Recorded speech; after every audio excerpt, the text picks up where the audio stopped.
ਜਿਹੜੇ ਨਸ਼ੇ ਕਰਦੇ ਹੈ ਤੇ ਉਹਨਾਂ ਦੇ ਲਈ ਸਰਕਾਰ ਨੂੰ ਕੋਈ ਪ੍ਰੋਗਰਾਮ ਬਣਾਉਣਾ ਚਾਹੀਦਾ ਹੈ ਜਿਹੜਾ 2 ਸਾਲ ਦੇ ਲਈ ਉਹਨਾਂ ਨੂੰ ਵੱਖਰਾ ਕੀਤਾ ਜਾਵੇ ਸਮਾਜ ਤੋਂ ਤੇ ਉਹਨਾਂ ਨੂੰ ਬਾਰਡਰਾਂ ਦੇ ਉੱਤੇ ਭੇਜਿਆ ਜਾਵੇ ਜਿੱਥੇ ਉਹ ਫੌਜ ਦੀ ਸੇਵਾ ਕਰਨ।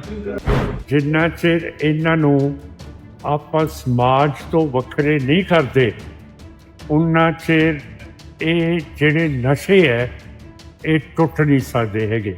ਇਹ ਮੁੰਡਿਆਂ ਦੇ ਵੀ ਫਾਇਦੇ 'ਚ ਹੋਊਗਾ, ਬੀਬੀਆਂ ਦੇ ਵੀ ਜਿਹੜੇ ਆਦੀ ਬਣ ਗਏ ਹੈ ਨਸ਼ੇ ਛਕਣ ਦੇ।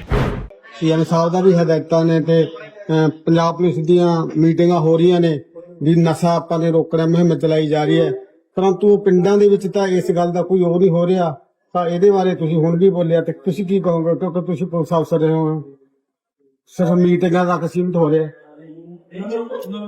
ਮੈਂ ਸਮਝਦਾ ਕਿ ਜੇ ਇਹ ਨਸ਼ੇ ਰੋਕਣੇ ਹੈ ਇਹ ਬੱਚਿਆਂ ਦੇ ਲਈ ਵੀ ਫਾਇਦੇਮੰਦ ਹੈ ਜਿਹੜੇ ਨਸ਼ੇ ਕਰਦੇ ਹੈ ਤੇ ਉਹਨਾਂ ਦੇ ਲਈ ਸਰਕਾਰ ਨੂੰ ਕੋਈ ਪ੍ਰੋਗਰਾਮ ਬਣਾਉਣਾ ਚਾਹੀਦਾ ਹੈ ਜਿਹੜਾ 2 ਸਾਲ ਦੇ ਲਈ ਉਹਨਾਂ ਨੂੰ ਵੱਖਰਾ ਕੀਤਾ ਜਾਵੇ ਸਮਾਜ ਤੋਂ ਤੇ ਉਹਨਾਂ ਨੂੰ ਬਾਰਡਰਾਂ ਦੇ ਉੱਤੇ ਭੇਜਿਆ ਜਾਵੇ ਜਿੱਥੇ ਉਹ ਫੌਜ ਦੀ ਸੇਵਾ ਕਰਨ ਔਰ ਫੌਜ ਉਹਨਾਂ ਦਾ ਦੇਖਭਾਲ, ਉਹਨਾਂ ਦਾ ਰੋਟੀ ਪਾਣੀ, ਉਹਨਾਂ ਦੀ ਖੁਰਾਕ ਸਾਰੇ ਦਾ ਪ੍ਰਬੰਧ ਕਰੇ ਤੇ ਇਹ ਉੱਥੇ ਰਹਿ ਕੇ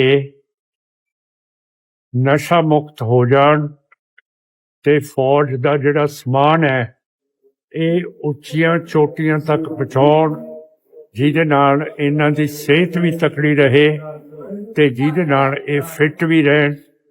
ਜਿੰਨਾ ਚਿਰ ਇਹਨਾਂ ਨੂੰ ਆਪਾਂ ਸਮਾਜ ਤੋਂ ਵੱਖਰੇ ਨਹੀਂ ਕਰਦੇ ਉਨਾ ਚਿਰ ਇਹ ਜਿਹੜੇ ਨਸ਼ੇ ਹੈ ਇਹ ਟੁੱਟ ਨਹੀਂ ਸਕਦੇ ਹੈਗੇ।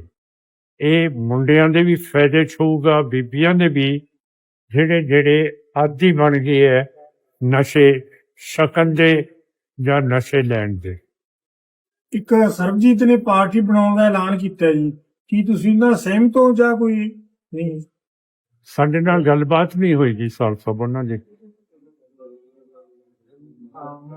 ਪਾਰਟੀ ਤਾਂ ਖਾਲੀ ਦਾ ਅੰਮ੍ਰਿਤਸਰ ਬਣੀ ਹੋਈ ਹੈ ਤਾਂ ਫਿਰ ਅਸੀਂ ਕਿਉਂ ਬਣਾਵਾਂਗੇ ਹੋਰ ਪਾਰਟੀ। ਸ਼੍ਰੋਮਣੀ ਅਕਾਲੀ ਦਲ ਦੀ ਮਾੜੀ ਹਾਲਤ ਹੋਈ ਹੈ ਇਹਨਾਂ ਚੋਣਾਂ ਦੇ ਵਿੱਚ ਜੀ, ਤੇ ਉਹਦੇ ਬਾਰੇ ਕੋਈ ਪ੍ਰਤੀਕਰਮ ਤੇ ਹੁਣ ਵੀ ਇੱਥੇ ਵੀ ਪਤਾ ਲੱਗ ਰਿਹਾ ਵੀ ਕੋਈ ਨਵੇਂ ਮਤਲਬ ਜੰਗ ਮੁੰਡਿਆਂ ਦੀ ਅੱਗੇ ਪਾਰਟੀ ਬਣ ਰਹੀ ਹੈ, ਤਾਂ ਤੁਸੀਂ ਇਹਦੇ ਬਾਰੇ ਕੀ ਕਹਿਣਾ ਚਾਹੋਗੇ? ਅਸੀਂ ਤਾਂ ਇਹੀ ਕਹਿਣਾ ਚਾਹਾਂਗੇ ਕਿ ਇਹੀ ਪਾਰਟੀ ਹੈ ਜਿਹੜੀ ਪੰਜਾਬੀਆਂ ਦੀ ਤੇ ਸਿੱਖਾਂ ਦੀ ਗੱਲ ਕਰਦੀ ਹੈ ਤੇ ਕਹਿੰਦੀ ਹੈ ਕਿ ਜੇ ਜ਼ਿਮੀਂਦਾਰ ਖੁਦਕਸ਼ੀਆਂ ਕਰ ਰਹੇ ਹੈ ਤੇ ਜਿਹੜੇ ਲਾਲੇ ਬਾਣੀਏ ਹੈ ਉਹਨਾਂ ਦੇ ਵੀ ਨਫੇ ਨਹੀਂ ਆ ਰਹੇ। ਇਹਦੇ ਲਈ ਬਾਰਡਰ ਪਾਕਿਸਤਾਨ ਦੇ ਨਾਲ ਖੁੱਲ੍ਹਣਾ ਚਾਹੀਦਾ ਹੈ ਜਿਹਦੇ ਨਾਲ ਵਪਾਰ ਜਿਹੜੇ ਏਸ਼ੀਆ ਦੇ ਨਵੇਂ ਮੁਲਕ ਬਣੇ ਹੈ ਉੱਥੋਂ ਤੱਕ ਵਪਾਰ ਹੋਵੇ। ਜਿਹੜੇ ਸਾਡੇ 40 ਲੱਖ ਬੇਰੁਜ਼ਗਾਰ ਬੱਚੇ ਹੈ ਉਹ ਟਰੱਕਾਂ ਦੇ ਉੱਤੇ ਲੱਗਣ ਤੇ ਇਹ ਸਾਰੀ ਟਰਾਂਸਪੋਰਟ ਜਿਹੜੇ ਏਸ਼ੀਆ ਸੈਂਟਰਲ ਏਸ਼ੀਆ ਦੇ ਮੁਲਕ ਬਣੇ ਹੈ ਉੱਥੋਂ ਤੱਕ ਸਾਡਾ ਵਪਾਰ ਚੱਲੇ, ਈਰਾਨ ਤੱਕ ਵੀ ਚੱਲੇ, ਇਰਾਕ ਤੱਕ ਵੀ ਚੱਲੇ, ਮਿਡਲ ਈਸਟ ਤੱਕ ਵੀ ਚੱਲੇ। ਕਿਉਂ ਕਰਕੇ ਹੁਣ ਜਿਹੜਾ ਅਸੀਂ ਬਾਸਮਤੀ ਲਾਈ ਹੈ ਇਹਦਾ ਜ਼ਿਆਦਾ ਤੋਂ ਜ਼ਿਆਦਾ ਮੁੱਲ 3000 ਦਾ 3500 ਰੁਪਈਆ ਕੁਇੰਟਲ ਹੋਊਗਾ, ਪਰ ਜੇ ਇਹ ਈਰਾਨ ਚਲਿਆ ਜਾਵੇ ਉੱਥੇ 25000 ਰੁਪਈਆ ਕੁਇੰਟਲ ਇਹਦਾ ਮੁੱਲ ਹੋਊਗਾ। ਸੋ ਮੇਰਾ ਮਤਲਬ ਹੈ ਕਿ ਚੀਨ ਨੇ ਜਿਹੜਾ ਕਬਜ਼ਾ ਕੀਤਾ ਹੋਇਆ ਹਿੰਦੁਸਤਾਨ ਦੀ ਧਰਤੀ ਤੇ ਜੇ ਉਹਦੇ ਨਾਲ ਇੰਡੀਆ ਦੀ ਸਰਕਾਰ ਵਪਾਰ ਕਰ ਸਕਦੀ ਹੈ ਫਿਰ ਪਾਕਿਸਤਾਨ ਦੇ ਨਾਲ ਕਿਉਂ ਨਹੀਂ ਕਰ ਸਕਦੀ। ਹੁਣ ਗੱਲ ਇਹ ਹੈ ਕਿ 1200 ਸਾਲ ਤੋਂ ਹਿੰਦੂ ਤੇ ਮੁਸਲਮਾਨ ਦਾ ਝਗੜਾ ਹੈ, ਦੁਸ਼ਮਣੀ ਹੈ। ਪਰ ਸਿੱਖ ਦਾ ਦੁਸ਼ਮਣੀ ਨਾ ਹਿੰਦੂ ਨਾਲ ਹੈ ਨਾ ਮੁਸਲਮਾਨ ਨਾਲ ਹੈ। ਫਿਰ ਸਾਨੂੰ ਕਿਉਂ ਇਸ ਦੁਸ਼ਮਣੀ ਦੇ ਵਿੱਚ ਐ ਨਿਚੋੜਿਆ ਹੋਇਆ ਹੈ ਕਿ ਅਸੀਂ ਆਪਣੇ ਮਨ ਦੀ ਗੱਲ, ਆਪਣੀ ਟ੍ਰੇਡ ਕਿਉਂ ਨਹੀਂ ਕਰ ਸਕਦੇ? ਜੇ ਤੁਸੀਂ ਨਹੀਂ ਕਰ ਸਕਦੇ, ਅਸੀਂ ਕਰ ਸਕਦੇ ਹਾਂ। ਤਾਂ ਜਿਹੜੇ ਵਪਾਰੀ ਹੈ ਉਹ ਤਾਂ ਹਿੰਦੂ ਨੇ, ਫਾਇਦਾ ਤਾਂ ਉਹਨਾਂ ਨੂੰ ਹੀ ਹੋਣਾ ਹੈ। ਸੋ ਇਹ ਬਾਰਡਰ ਖੁੱਲ੍ਹਣੇ ਚਾਹੀਦੇ। ਸੀ ਉਹ ਦਿਲ ਆਪਣੇ ਭਾਈ ਅੰਮ੍ਰਿਤਪਾਲ ਜੀ ਖਡੂਰ ਸਾਹਿਬ ਤੋਂ ਜਿੱਤੇ ਨੇ।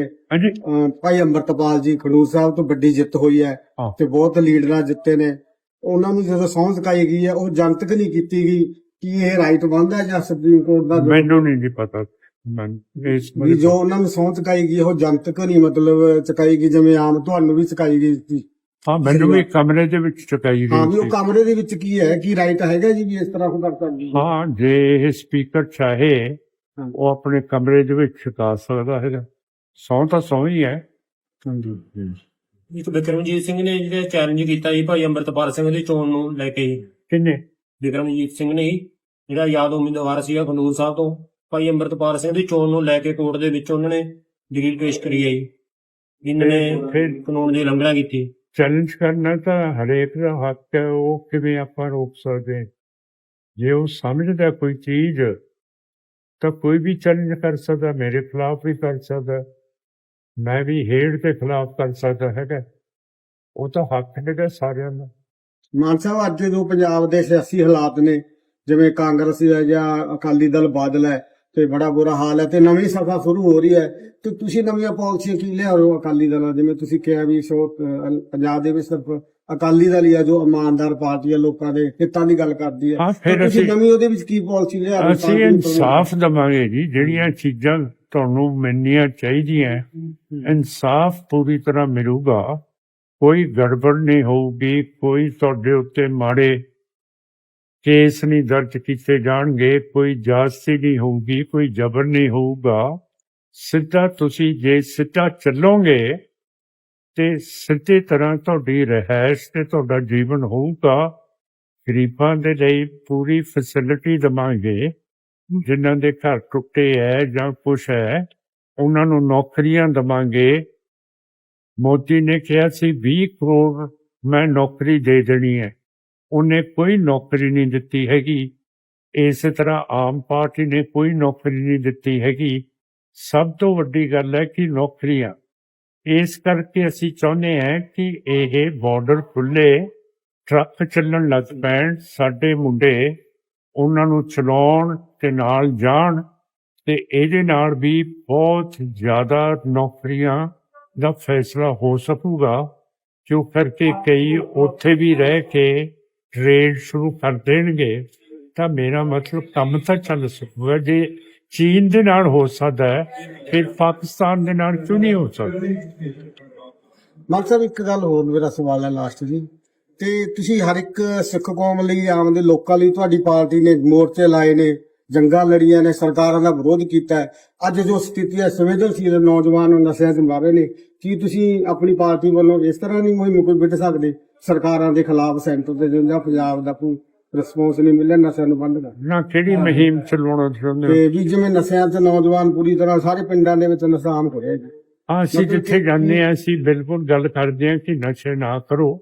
ਪਰ ਜੇ ਇਹਨਾਂ ਨੂੰ ਸਮਾਜ ਤੋਂ 2 ਸਾਲ ਦੇ ਲਈ ਅਲੱਗਾ ਨਾ ਕੀਤਾ ਗਿਆ, ਤਾਂ ਫਿਰ ਇਹ ਨਸ਼ਾ ਛੱਡ ਨਹੀਂ ਸਕਦੇ। ਇਹਨਾਂ ਨੂੰ ਅਲੱਗਾ ਕਰਨਾ ਪਊਗਾ, ਇਹਨਾਂ ਦੀ ਦਵਾਈ ਬੂਟੀ ਕਰਨੀ ਪਊਗੀ, ਇਹਨਾਂ ਨੂੰ ਕੰਮ ਤੇ ਲਾਉਣਾ ਪਊਗਾ। ਇਹਨਾਂ ਨੂੰ ਫੌਜ ਦੇ ਨਾਲ ਕੰਮ ਕਰਨਗੇ, ਥੋੜੀ ਬਹੁਤੀ ਕਮਾਈ ਕਰਨਗੇ, ਤੇ ਦੇਸ਼ ਦਾ ਫਾਇਦਾ ਹੋਊਗਾ। ਜਦੋਂ ਫੌਜ ਦੇ ਨਾਲ ਇਹ ਕੰਮ ਕਰਨਗੇ